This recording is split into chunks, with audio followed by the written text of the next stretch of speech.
3 problems. Number 1, I don't like when people try me because they think I'm not gonna say anything back. 2, I do not appreciate bringing an issue to my school for serious help and being kind of brushed aside and given like bare minimum treatment.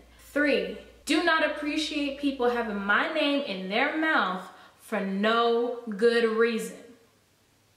Let's talk about this. I was removed from a position at my school's local newspaper as one of the photographers, and the reason I'm mad is because I was removed from the position without anybody letting me know that I was going to be removed prior to the removal. If you have a problem with me, bring it to me like an adult, because that's what we are now, and let's handle it. So when I reached out to the main photo editor of The Torch, who was in charge of all the photographers, I find out that this girl removed me from my position based off of a rumor that nobody felt the need to contact me about and actually confirm whether or not it was valid.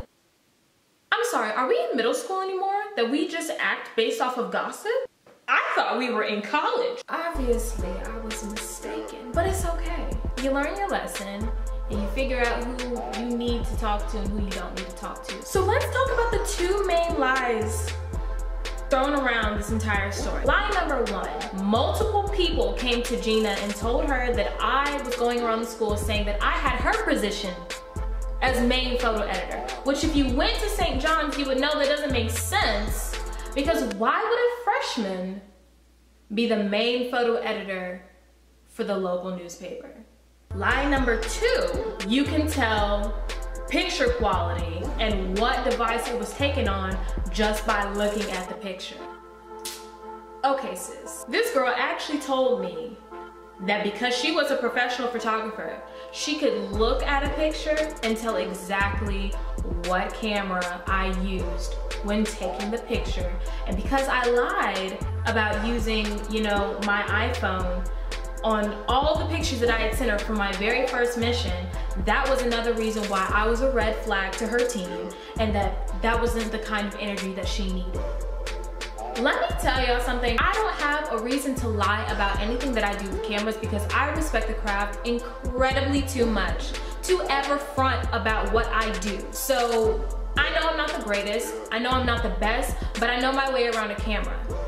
Don't play with me. While I'm talking on the phone to Gina about this entire situation, she gets flippant with me, she's got an attitude and all this, and I'm just like, okay, I really want to have a better conversation because talking on the phone obviously isn't working. And she was like, well, honestly, this isn't even in my jurisdiction anymore because I'm not the photo editor. And I'm like, if you're not the photo editor, why am I talking to you? Like, who do I need to be talking to? And she's like, well, Lauren Finnegan is the photo editor. And I was like, interesting. Backstory, Lauren Finnegan is my suite mate, and she hates me. And she works for The Torch. The moment Gina said that Lauren was the new photo editor, I was like, ding! Now I know what the problem is. Now I know exactly what the problem is. Because I didn't even remember when I first started working for them that Lauren worked for them too. I started working there just as an opportunity to learn more about photojournalism because I was considering switching my major from psychology to photojournalism. I don't know if Lauren felt like I was taking over her territory or what, but obviously the chick had a problem. But because Gina didn't say exactly what her involvement was in the situation, I knew there had to be more to the story. So when I got home, I was absolutely livid. I was like, you know what? I'm never doing anything for Lauren again. I know she has something to do with this. My roommates were all sympathetic with me. They were like, oh yeah, honey, we understand. I'm like, what do you mean you understand? Come to find out, Lauren had been going around to my roommates and my suite mates saying that she, you know, didn't understand why 2 nights previously I had put a blanket on her because she got locked out of her room and she had to sleep on the couch, and I felt bad because it was kind of cold out there. And I put a blanket on her, but she went around to all my suite mates and roommates saying, I don't know why they even did that. We're not even close like that. Like, girl, do we have to be friends for me to show you love? Like, who hurt you? Like, really? Who hurt you? That you can't accept a blankie. It's a blanket. Get your life together. So I calmed down a little bit. Thank Jesus for reminding me that I'm a child of God. I wait for her to come home because I not about to just sit around and let somebody drag my name through the mud and not confront them about it. She didn't come in until about 2 o'clock in the morning, and I went to her and was like, Lauren, we need to have a conversation. And she was like, what? I'm like, one, do you know anything about, you know, me being removed from the Torch or the group chat? And she was like, no, I didn't do that. Gina did that. Okay, cool. 2, did you say anything to Gina about, you know, me telling other people that I was the main photo editor for the Torch? And she said, no, what I said was, and that's all I needed to hear, because I knew she had something to do with why I got removed. I just knew it. I knew it. This girl went to the main photo editor of the Torch and told her about a private conversation I was having with my mom. I was talking to my mom about considering applying for the job for main photo editor. Guess who didn't even apply for the job because homegirl forgot all about it. So the next day, I text Gina because I'm like, if Lauren told her that I was considering applying for the job, how did Miss Thang hear from multiple people that I was telling people I already had the job?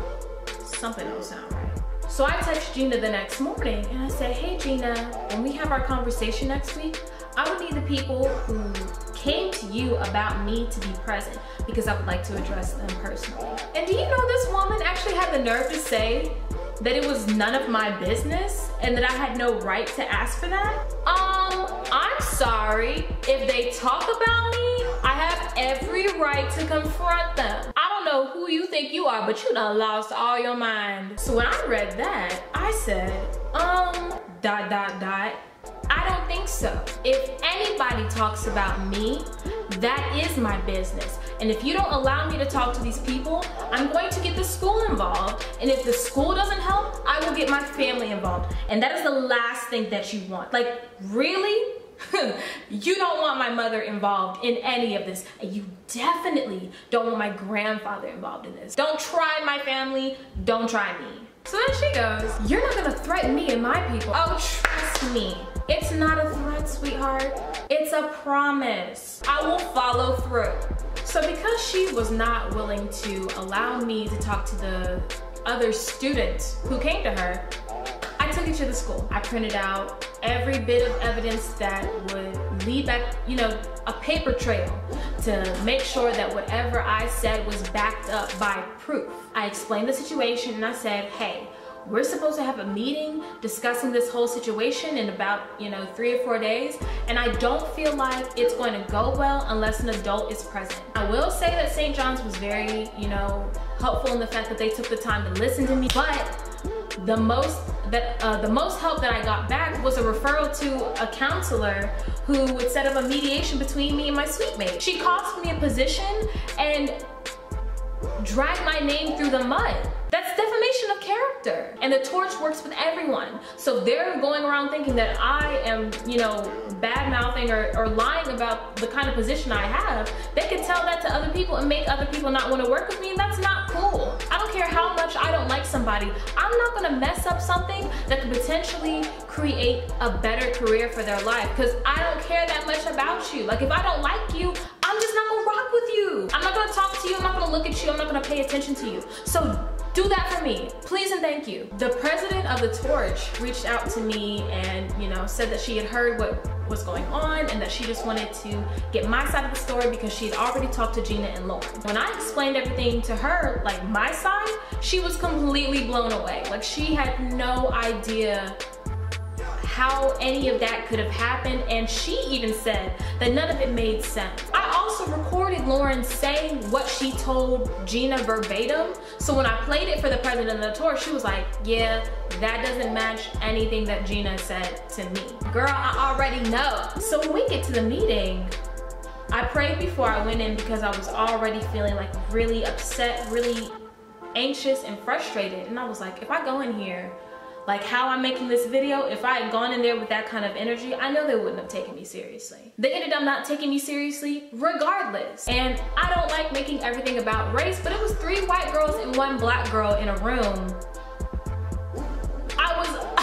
be outnumbered. I get in there, I make sure that my tone was very calm and mellow. I mean, like, the amount of patience that I willed myself to have was unbelievable, because I was ready to just blow up. They started acting like they were the victims. I, got to start the conversation off and express my disdain towards, how I was treated. And Gina was over there rolling her eyes and sucking her teeth and not, looking at me while I was talking. Meanwhile, I'm just stating the facts of what happened and why I'm confused. How do you go from hearing something from multiple people to hearing something from one person? And the two things that you claim you heard don't even sound the same. You told more than one person that you were the photo editor versus I heard you saying that you considered applying for the job.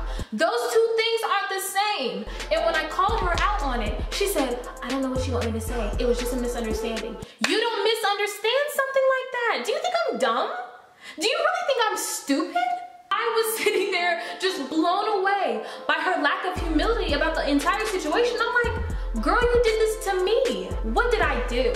She's getting mad and frustrated that I'm being very firm and upfront with her about the whole situation. And she turns to the president and she's like, I need to have a conversation with you right now, by ourselves. And the president looks at her and then looks at me and then looks at Lauren and she's like, are you sure? Like right now? And she was like, yes, this is very important. So Lauren and I leave the room for about, what, 2 minutes, 2 to 3 minutes? And then we come back in, I sit down and Gina goes, what I'm not gonna have you do is intimidate me and make me feel like I'm doing something wrong. I'm like, I'm intimidating you? I'm intimidating you. Wow, very fascinating. Not once did I yell, not once did I raise my voice. The only thing that was strong about me was my stance on the fact that I had done nothing wrong in the situation and I should not have been treated like that. And she came to me and said, if you want to have a conversation like an adult, and I was like, you know what, let me stop you right there. If you wanted to have a conversation like an adult, you would have brought this to me before you removed me from my position. There is no adult conversation happening anymore because you didn't want to handle this like an adult.